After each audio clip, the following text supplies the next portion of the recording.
নমস্কার বন্ধুরা, আশা করছি সকলেই খুব ভালো আছো ও সুস্থ আছো। সকলকে সাথী ভিলেজ লাইফের পক্ষ থেকে আমি সাথী একটি নতুন ব্লগে অনেক অনেক স্বাগত জানাই। আজ বুধবার, আর বুধবার জুড়েই তো আর কি বৃষ্টি হচ্ছে। রবিবার থেকেই পুরো উত্তরবঙ্গ দক্ষিণবঙ্গকে একেবারে ভাসিয়ে দিচ্ছে। তো বৃষ্টি হচ্ছে বাইরে, আর বৃষ্টি হলেই তো এইটা ওইটা কিছু খেতেই ইচ্ছা করে। আরও ছিল আজকে নিরামিষ খাওয়ার দিন, সেই জন্য মা সকাল সকাল লুচি বানাচ্ছে। তো এই যে, আর এই ময়দাটা গতকাল আমি চেলে রেখেছিলাম, ওই জন্য মায়ের একটু সুবিধা হলো। ঘুম থেকে উঠেই দেখি মা রান্নাঘরে আর কি ঠক ঠক আওয়াজ হচ্ছে। ওই যে দেখতে পেলাম মায়ের রান্নার কাজ অনেকটা এগিয়ে গেছে। আর এই যে দেখুন, একদম লুচিগুলো ফুলে যেন পুরো ফুটবল হয়েছে। তো এই লুচি ভাজার সময় এই তেলের যে একটা স্মেল ওঠে, সেটা আমার ভীষণ ভালো লাগে। আচ্ছা, আমার মতন কাদের কাদের তোমাদেরও কি এরকম ভালো লাগে তাহলে জানিও। আর শুধু লুচি করলেই তো হবে না, তার সঙ্গে খাওয়ার জন্য এখানে কাবলি ছোলার তরকারি করা হচ্ছে। তো এই যে দেখতে দেখতে অনেকগুলো লুচি ভাজা হয়ে গেছে, আর লুচিগুলো হয়েছে ঠিক কচুরির মতন, দেখে ভীষণ লোভনীয় লাগছে। তো আমার তো মনে হচ্ছিল এখান থেকেই একটা তুলে খেয়ে নিই, আরও কিছু ভাজা বাকি আছে। তো তারপরে এই যে দেখুন, এখানে হয়েছে এক বিশাল কাণ্ড। এই যে ইয়ার সোনা আগে এসছিল বাবার সঙ্গে, তাই দেখে ওই ঘর থেকে অনু আর ওই যে আমন, ওরাও আর কি লাফালাফি শুরু করে দিয়েছে এই ঘরে আসার জন্য। সেই বৃষ্টি ভেঙে বাবাকে নিয়ে আসতে হলো। আর এই যে ইয়াসের হাতে একটা লুচি দিয়েছিলাম, ও জানেন তো কিছুই খেতে চায় না, তবে লুচিটা দেখছি একটু একটু খাচ্ছে, বেশ ভালোই। তো আর এইদিকে অনু তো আমার বাবার কোলে উঠে বসে আছে। তো রান্নাঘর থেকে আর কি চলে এসেছি, আর এখন বেজে গেছে ওই 10টার কাছাকাছি। স্নান করে এই যে আমি ঠাকুর পুজো দিতে এসেছি। আর এই ঠাকুর পুজোটা দেওয়া থাকে আমার রেগুলারের ডিউটি আর কি বলা যেতে পারে।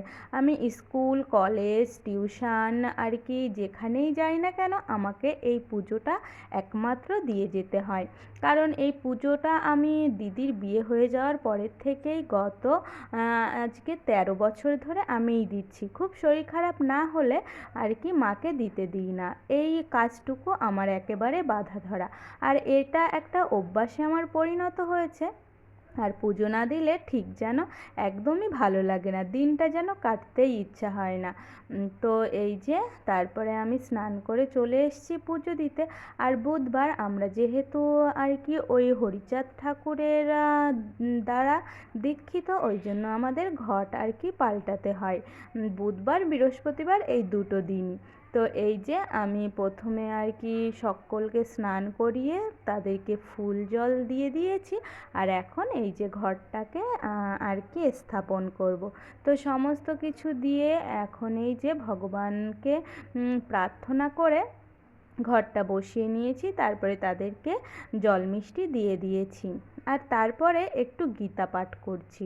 আসলে গীতা পাঠ করার তো ভীষণ ভালো, আর গীতা পাঠ করলে অন্যরকম একটা অনুভূতি হয়। তো এর আগে আমি কখনো পাঠ করিনি, তবে আজ বেশ কিছুদিন হচ্ছে পাঠ করছি। রোজ এক অধ্যায় করে আর কি পাঠ করি, তবে গীতা পড়লে অনেক কিছু জানা যায়, আর অনেক কিছু বোঝাও যায়। তবে সব কিছুর মানে বুঝে উঠতে পারি না, তবে কিছু কিছু আগের থেকে অনেক বুঝতে পারি। এই যে দেখুন, পড়তে পড়তে আমার আর কি কেমন দুলছি। এটা না আমার ভীষণ একটা আর কি কী বলবো, অভ্যাস, বাজে না খারাপ আমি বুঝে উঠতে পারি না। এই যে পড়তে পড়তে আমার এরকম হয়। আচ্ছা, তোমাদেরকেও এরকম হয়? তাহলে আমাকে জানিও।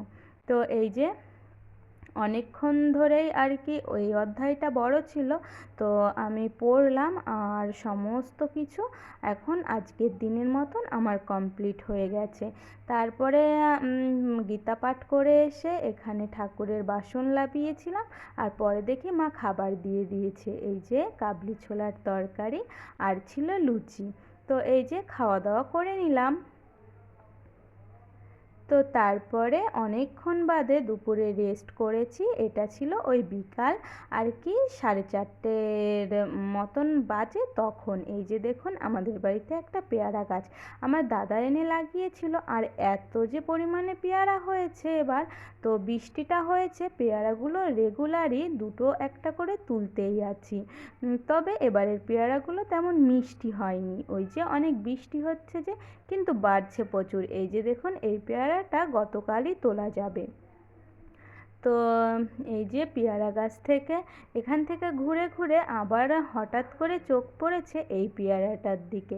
এর আগে না দেখিনি, তো দেখুন কি সুন্দর আর কি এই পেয়ারাটা হয়েছে। তো পাতার আড়ালে ও এক্কেবারে চুপটি করে বসে আছে, একদম দেখাই যাচ্ছিল না। এই যে দেখুন পেয়ারা সুন্দরীটা, একদম যেন সেই সত্যিকারেরই সুন্দরী। তো এই যে পেয়ারাটা এখন তুলে নেব। আর এর আগেও তুলেছিলাম, সেগুলো তো খেতে অতটা মিষ্টি হয়নি, তবে জানি না এটা খেতে কেমন হবে। তো পেয়ারাটা একদম খাওয়ার সঠিক সময়। তারপরে আবার এলো ঝমঝমিয়ে বৃষ্টি, আর এই বৃষ্টির মধ্যেও দেখুন ওই যে বাড়ির মায়েদের তো আগেই বললাম যারা আমাদের গ্রামে আছে তাদের আর রেস্ট নেই। এই যে দেখুন ঝমঝম করে বৃষ্টি হচ্ছে, আর অনেকটা জল জমে গেছে, আর গাড়িও বার করেছিল তো কাদা হয়ে গেছে। ওই যে আমার বড় মা দূরে যাচ্ছে, তো ওই যে গরুটাকে বাঁধতে হবে। ওরাও সারাদিন রয়েছে আর কি বাইরে, বাইরে বলতে ওই যে ওই টিনের চালাটার নিচে থাকে। তো এখন রাত হয়ে আসছে, ওদেরকে বাঁধতে হবে, সেই জন্য বড় মা চলে গেছে গরুদের কাছে। আর বড় মা এই গরুগুলোকে ভীষণ যত্ন করে, যত্ন সবাই করে তবে আমার বড় মা একটু বেশি করে। এখন ওই যে গরুগুলোকে পা ধুইয়ে দেবে, পা মুছিয়ে দেবে, গা মুছিয়ে দেবে, তারপরে বড় মার ছুটি। তো এইভাবেই বড় মা আর কি সারাদিন কাজকর্ম করে সকলেই। আর তো সব কিছু মিলিয়ে আজকের ব্লগটি এতটুকুই ছিল। আশা করি আপনাদের ভালো লেগেছে।